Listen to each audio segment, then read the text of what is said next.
கௌரிஸ் கறி கார்னர். நாம் இன்னைக்கு பார்க்க போகிற ரெசிபி க்ரீன் சட்னி. என்ன பொருட்களை பார்த்துடலாமா? மிக்ஸி ஜார் எடுத்துருக்கேன். அதில் ஒரு கட்டு கொத்தமல்லி ஸ்டெம்மோடையே போட்டிருக்கேன்.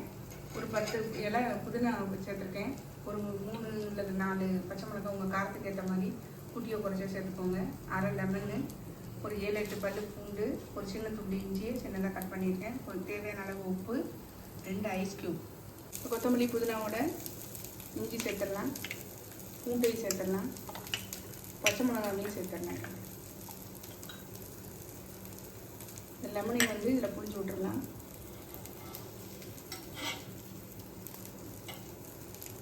தேவையான அளவு உப்பு, 2 ஐஸ் க்யூபையும் இதில் சேர்த்துடலாம். 1/4 டம்ளர் தண்ணி விட்டு நல்லா அரைச்சிட்டு வந்து காமிக்கிறேன். நல்லா அரைச்சிட்டு வந்துட்டே பாருங்கள். இப்போ வேறு பவுலில் மாற்றி எடுத்துடலாம். இப்படி க்ரீன் சட்னி பாருங்கள், சூப்பராக ரெடி ஆகிடுது. ஹெல்த்தியானது கூட. நம்ம ஸ்டார்டர்ஸுக்கெலாம் தொட்டு யூஸ் பண்ணிக்கலாம். நான்வெஜ் பிரெட் ஆம்லேட் இதுக்கெலாம் இதை யூஸ் பண்ணிக்கலாம். கண்டிப்பாக ட்ரை பண்ணி பாருங்கள். ட்ரை பண்ணி பார்த்து கமெண்ட் சொல்லுங்கள், லைக் பண்ணுங்கள், ஷேர் பண்ணுங்கள், சப்ஸ்கிரைப் பண்ணுங்கள். பக்கத்தில் உள்ள பெல் ஐக்கானை கிளிக் பண்ணுங்கள். நாளைக்கு வேறு ஒரு ரெசிபியில் உங்களை சந்திக்கிறேன். Bye, thank you.